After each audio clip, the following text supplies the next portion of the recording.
அகிலமெங்கும் உள்ள தமிழ் நேயர்கள் அனைவருக்கும் பரம்பரை ஜோதிடர் உங்கள் மனோ பாலாஜியின் அன்பான வணக்கம். சிம்ம ராசியில் பிறந்த அன்பர்களுக்கு ஜூலை மாத ராசி பலன்.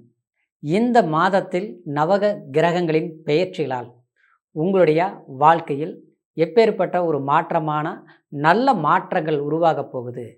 இந்த மாதத்தில் கிரக பெயர்ச்சிகளை பொறுத்த வரைக்குங்க, அதாவது புதன், சுக்கிரன், அதே மாதிரி புதன் வக்ர நிலை அடைய போகிறாருங்க. இன்னொரு விதத்தில் பார்த்துட்டோம்னா, சுக்கிர பகவான் உங்களுடைய 12ஆம் இடத்தில் இருந்த சுக்கிர பகவான் உங்களுடைய ராசிக்கு ஜென்மத்துக்கு சஞ்சாரம் பண்ண போகிறாருங்க. அப்போது இந்த காலகட்டம் எந்த மாதிரி இருக்கும் அப்படின்னு பார்க்கும்போது கண்டிப்பாக ஒரு நல்ல மாறுதலான ஒரு காலகட்டம் தான். எல்லாத்தை விட இன்னொரு விஷயம் என்னென்னாங்க, 12ஆம் பாவகத்தில் குரு பகவான் சஞ்சாரம் பண்ணிகிட்டு இருப்பாருங்க. அதே மாதிரி உங்களுடைய ராசிக்கு 8ஆம் இடத்துல அஷ்டம சனி அப்படிங்கிற ஒரு நிலையை அடைந்து நீங்கள் ஒரு 3.5 வருஷமாக பட்டுருக்கக்கூடிய ஒரு கடினமான மன உளைச்சலுக்கு அந்த சனி பகவான் இந்த மாத கடைசியில், அதாவது 26ஆம் தேதி, அதாவது வக்ர நிலை அடைய போகிறாருங்க. உண்மையிலேயே ஒரு அற்புதமான ஒரு இது நிலைதாங்க. இந்த பயிற்சிகளால் பார்த்துட்டோம்னா, சிம்மராசி அன்பர்களுக்கு ஜென்மத்தில் கேதுவும் 7ஆம் இடத்துல ராகுவும் சஞ்சாரம் பண்ணதுனால சில நெருக்கடிகளும் மட்டும் கிடையாதுங்க. சில நண்பர்கள்னாலையும் சில உறவு ரீதியிலையும் சில பாதிப்புகளையும் கசப்புகளையும் சந்திச்சிருப்பீங்க. இந்த சூழ்நிலை நிச்சயமாக மாறக்கூடிய ஒரு அமைப்பு. அதே நேரத்தில் சிம்மராசி அன்பர்களுக்கு எப்போவுமே ஒரு கண்ணியமான ஒரு குணம் உண்டு. மற்றவங்களுக்கு உதவி செய்கிறதும், மற்றவங்களுக்கு நன்மைகளை செய்தும், அடுத்தவங்களுக்கு முடிஞ்ச வரைக்கும் நம்ம ஒரு கஷ்டத்தை கொடுக்கக்கூடாது, முடிந்த வரைக்கும் ஏதாவது ஒரு சிறு உதவியாவது நம்ம செய்துட்டு இருக்கணும் அப்படின்னு நினச்சி தன்னுடைய வளர்ச்சியை, நம்ம கொடுக்குற நிலையில் தான் இருக்கணும் தவிர வாங்குகிற நிலையை இருக்கக்கூடாது அப்படிங்கிறதுல ஒரு தீர்மானித்து அதுக்கு தகுந்த மாதிரியே வாழக்கூடியவங்க தான் சிம்மராசிக்காரர். ஆனால் எந்த அளவுக்கு நாம் ஒரு திறமையானவர்களாக இருந்தாலும், நீங்கள் பெரிய ஒரு அளவில் நீங்கள் வாழ்ந்திருந்தாலும், ஆனால் இப்போது இந்த ஒரு 3.5 வருஷமாக சொல்ல போனோம்னா அவ்வளவு நமக்கு ஒரு வளர்ச்சி இல்லை. இன்றைக்கி நம்மளை பார்க்குறவங்க நம்மளை கௌரவமாக தான் பார்க்குறாங்க. யாருமே சாதாரணமாக நம்ம நினைக்கிற அளவுக்கு இல்லை. நம்ம பாக்கெட்டில் பணம் இருக்குதோ இல்லையோ, அப்போ அவருக்கு என்னப்பா குறைச்சல், அவர் என்னப்பா பெரிய ஆள் அப்படின்னு நினைக்கிற அளவுக்கு தான் நாம் நடந்துக்கிறோம். ஆனால் அது இயல்பாக வந்த குணம். அதே சமயத்தில் இல்லைனாலும் அடுத்தவங்ககிட்ட என்கிட்ட இல்லைன்னு நம்ம சொல்லவே மாட்டாங்க. சாப்பிடாமல் இருந்தால் கூட நான் நல்லா சாப்பிட்டு தான் வந்திருக்கிறேன் அப்படின்னு சொல்லக்கூடியவங்க தான். ஏன்னா அடுத்தவங்களுக்கு முன்னால் கௌரவமாகவும் கண்ணியமாகவும், ஒரு திறமையாக வாழணும் அப்படின்னு நினைக்கிறது மட்டும் இல்லாமல், ஆனால் அப்படியே வாழ்ந்துட்டு இருக்கக்கூடியவங்க தான் இந்த சிம்மராசிக்காரரு. ஏன்னா சிம்மராசிக்காரரு அக்னி தத்துவ ராசி. அக்னி தத்துவம்னா ஒரு எரியும் தீபத்தின் வெளிச்சம் மாதிரிங்க. சரிங்களா? எப்போவுமே ஒரு வெளிச்சம் தீபம் எரியுதுன்னா அது சுற்றி அந்த வெளிச்சம் வரும். ஆனால் தான் மட்டும் அந்த வெளிச்சத்தை அடையிறது இல்லைங்க. அந்த மாதிரி தான் மட்டும் நல்லா இல்லாமல் மற்றவங்களையும் உருவாக்கக்கூடிய நிலையில் இருந்தாலும் தானே இப்போ கஷ்டப்படுற அளவுக்கு சிலருக்கெல்லாம் சிம்மராசிக்காரர் இடமாற்றம், தாவு மாற்றம், இன்றைக்கி இங்கே வந்தங்க இங்கேயும் சரியில்லை. சிலர்லாம் பார்த்தோம்னா வீடு மாறி இருப்பீங்க, ஊர் மாறி இருப்பீங்க, சிலர்லாம் வெளிநாடே போயிருப்பீங்க. வெளிநாடே வந்து கூட அங்கே எல்லாமே ஊரெல்லாம் இப்போ வந்தேங்க, எல்லாம் உலகமெல்லாம் சுற்றுனேன், ஆனால் இன்றைக்கி பார்த்தோம்னா என்னமோ ஒன்றும் பிரயோஜனம் இல்லைங்க. அனுபவம் இருக்குதுங்க, ஆனால் அனுபவத்துக்கு தகுந்த மாதிரியும் திறமைக்கு தகுந்த மாதிரியும் வாழ்க்கையில் வளர்ச்சி அடைய முடியலைங்க. இன்றைக்கி பார்த்தோம்னா தேவையில்லாத சில கடன் பிரச்சனைகள் அதிகமாயிருச்சு. இந்த கடன் கட்டுறதுலையே என்னதான் எப்படி கட்டுறது, எப்படி தான் சமாளிக்கிறதுங்கிற ஒரு பயம், மன அழுத்தம் உருவாயிருச்சு.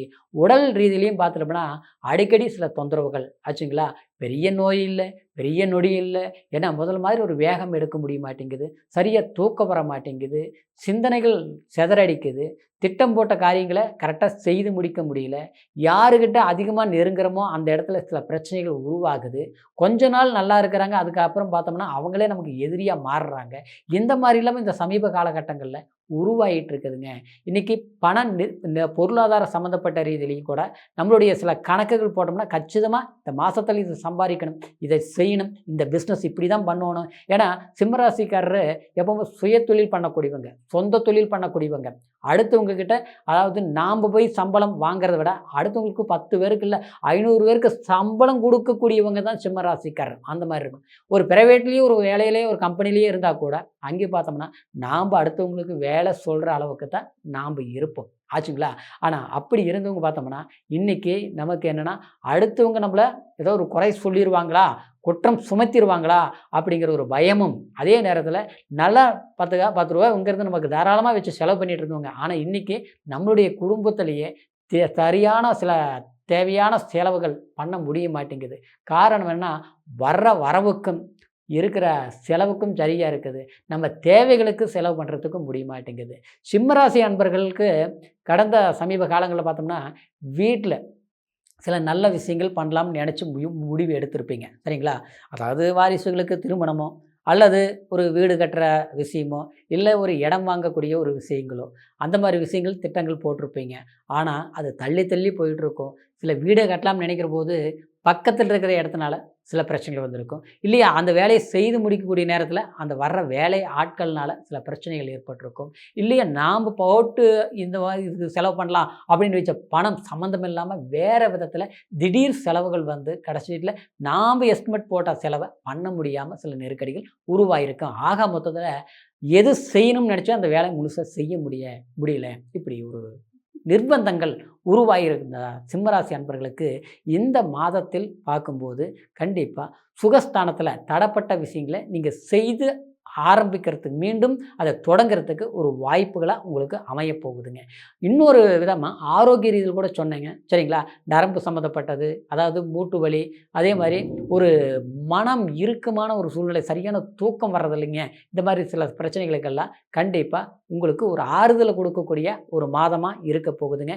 ஏன்னா ஜென்மத்துக்கு சுக்கிரன் வரும்போது ஒரு உற்சாகத்தை கண்டிப்பாக உருவாகும். அதே மாதிரி 11ஆம் பாவகத்தில் புதன் வக்ர நிலை அடைய போகிறாருங்க. ஏன்னா 2ஆம் அதிபதி 12ஆம் இடத்துக்கு 11ஆம் இடம் லாபஸ்தானத்துக்கு போகும்போது நிச்சயமாக நான் சொல்கிறேன் பாருங்க, உங்களுக்கு எதிர்பாராத ஒரு லாபம், அதுவும் அயல்நாடு தொடர்பு, வெளிநாடு போகணுங்கிறவங்களுக்கு, இல்லை ஒரு கலைத்துறையில் இருக்கக்கூடியவங்களுக்கு, அல்லது வந்து ஒரு அரசியல் சார்ந்த ஒரு சமூக துறையில் வேலை செய்யக்கூடியவங்களுக்கு கண்டிப்பாக எதிர்பாராத சில மாற்றங்கள் உருவாகும். மாற்றங்கள்னால் அது ஒரு நல்ல வாய்ப்புகளாக உங்களுக்கு கிடைக்க போகுதுங்க.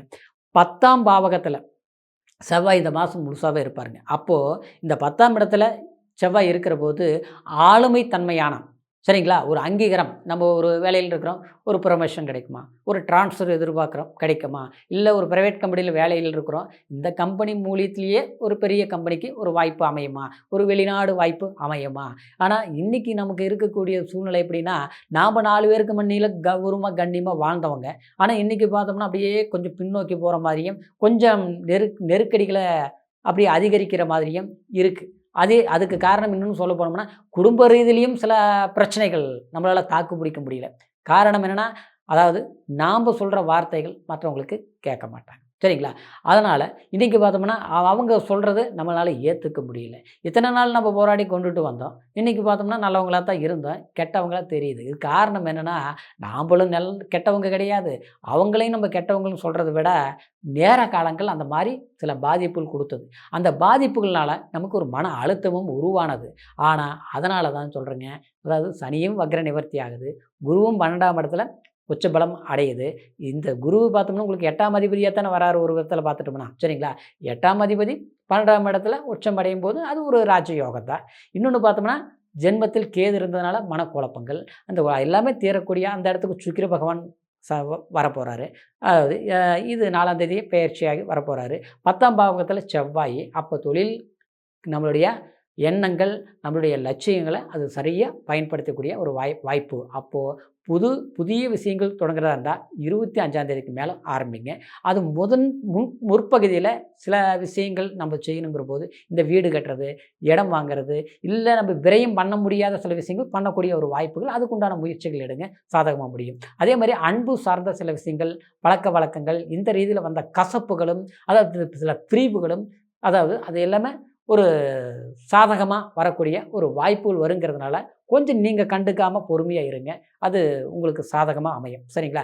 இப்போ சொன்ன பலன்கள் அனைத்தும் கோச்சார அடிப்படையில் நம்ம சொல்லியிருக்கிறோம். சரிங்களா? ராசியை வச்சு இந்த நேரத்தில் சில ஜீவ சமாதிகளுக்கு போய் அது கொஞ்சம் பிரார்த்தனை பண்ணிட்டு வர்றதும், 10ஆம் பாவகத்தில் செவ்வாய் இருக்கிறதுனால நீங்கள் முருகரை வழிபாடு பண்ணுறதும் சரிங்களா? அதே மாதிரி ஜென்மத்துக்கு சுக்கிரன் வரும்போது கண்டிப்பாக உங்களுடைய குலதெய்வம் சம்மந்தப்பட்ட ஒரு அருள் கிடைக்கக்கூடிய ஒரு மாதமாக இருக்கிறதுனால இந்த மாதிரி பிரார்த்தனைகள் பண்ணுங்க. இது எல்லா பிரார்த்தனைகளும் பண்ணணும்ட்டு இல்லை. ஏதாவது ஒன்று பண்ணுங்க, மாற்றங்கள் உருவாகும். சரிங்களா?